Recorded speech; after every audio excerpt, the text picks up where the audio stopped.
Hello viewers, আসসালামু আলাইকুম। সবাই কেমন আছেন? আশা করি সবাই ভালো আছেন। তো এসপিসি এখন বন্ধ আছে। অনেকে অনেক গুজব রটাচ্ছে ইউটিউবে, ফেসবুকে, বিভিন্ন জায়গাতে। তো এসপিসি নিয়ে আজকে আমি কিছু কথা বলবো, যেগুলা যারা গুজব রটাচ্ছে তাদের গায়ে খুব জোরে আঘাত করবে, অর্থাৎ তাদের গায়ে জ্বালাপোড়াও করতে পারে। তো আমার কথাগুলো হচ্ছে, আজ নয়তো কাল এসপিসি কিন্তু ফিরে আসবেই। হয় আমাদের এই পুরা মাসটাই ধৈর্য সহকারে অপেক্ষা করতে হবে,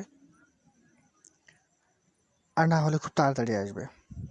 একটা কথা বলি ভাই, আলামিন ভাই যতদিন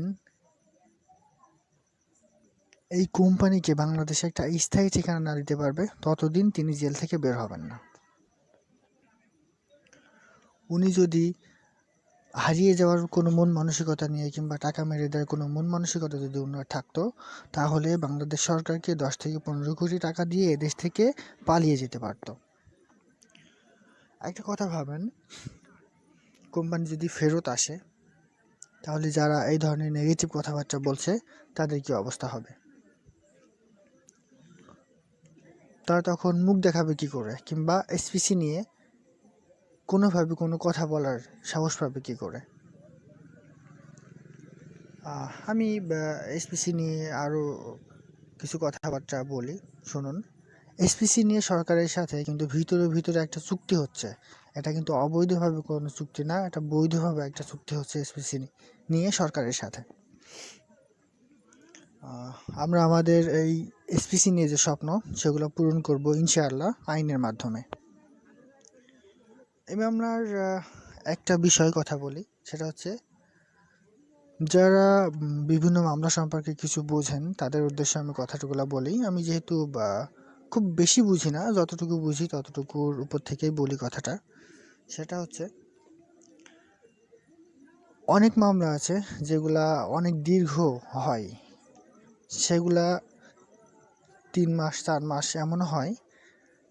আর সেগুলা হয়ে থাকে কোনো ব্যক্তি যখন বিরোধী হয়ে, অর্থাৎ কোনো ব্যক্তি যখন বিপরীত হয়ে কোনো ব্যক্তির নামে মামলা করে, তখন সেটা 3-4 মাস সময় লাগতে পারে।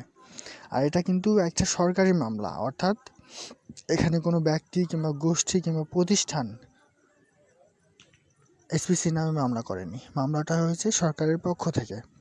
তাই এসপিসি ফেরত আসতে একটু টাইম লাগতেই পারে, সেজন্য আমাদের অবশ্যই ধৈর্য ধারণ করতে হবে। আর এই সময়টুকুর মধ্যে কোনো গুজবে আমাদের কান দেওয়া উচিত হবে না।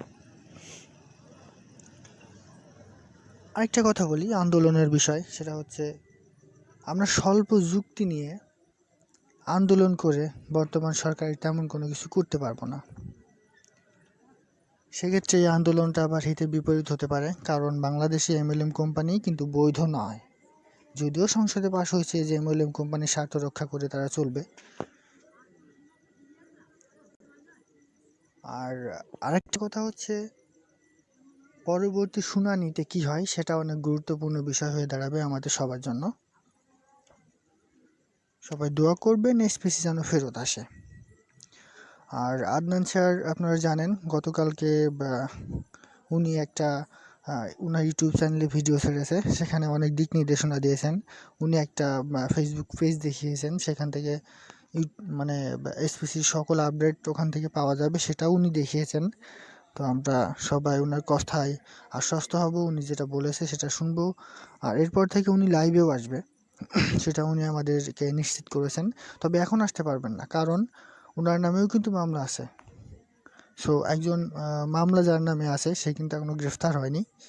তো সে যখন লাইভে আসবে সরাসরি এবং এই এসপিসি নিয়ে কথা বলবে, এসপিসি নিয়ে কথা বলা মানে কিন্তু একটা মামলা নিয়ে কথা বলা। যখনই সে এসপিসি নিয়ে কথা বলবে, মামলাটা নিয়ে কথা বলবে, তখনই কিন্তু সে বাংলাদেশ সরকারের আইনের বিপরীতে কথা বলবে।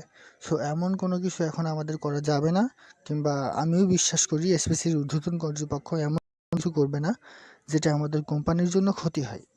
তো আপনারা অনেকেই বলেন যে এসপিসির ঊর্ধ্বতন কর্তৃপক্ষ কেন লাইভে এসে কোনো কিছু বলে না। তো এটাই হচ্ছে মূল কারণ লাইভে না আসার। তবে আপনারা ধৈর্য ধারণ করুন, উনি অবশ্যই লাইভে আসবেন এবং উনি অবশ্যই এসপিসি নিয়ে আমাদেরকে গুরুত্বপূর্ণ দিক নির্দেশনা দেবেন।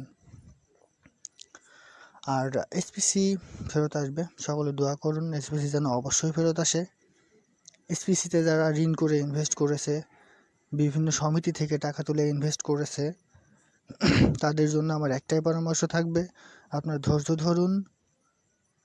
এসপিসি অবশ্যই আমাদের মাঝে ফেরত আসবে এবং পুরো দমে ফেরত আসবে। আরেকটা বিষয়, এসপিসির এই মামলাটা কিন্তু অনেক বড় মামলা। তো এসপিসি কর্তৃপক্ষ কখনোই কোনো ছোট আইনজীবী নিয়োগ করে কিন্তু সরকারের সাথে লড়বে না। সো আপনারা এটুকু নিশ্চিত থাকতে পারেন, এসপিসি অবশ্যই আইন প্রতি শ্রদ্ধাশীল এবং এসপিসি আইনকে মান্য করেই সুদৃঢ়ভাবে এসপিসিকে আমাদের মাঝে আবারও ফেরত দেবেন এবং আমরা এসপিসি নিয়ে আবার সে আগের মতোই কাজ করতে পারবো। সবাই ভালো থাকুন, সুস্থ থাকুন। আসসালামু আলাইকুম।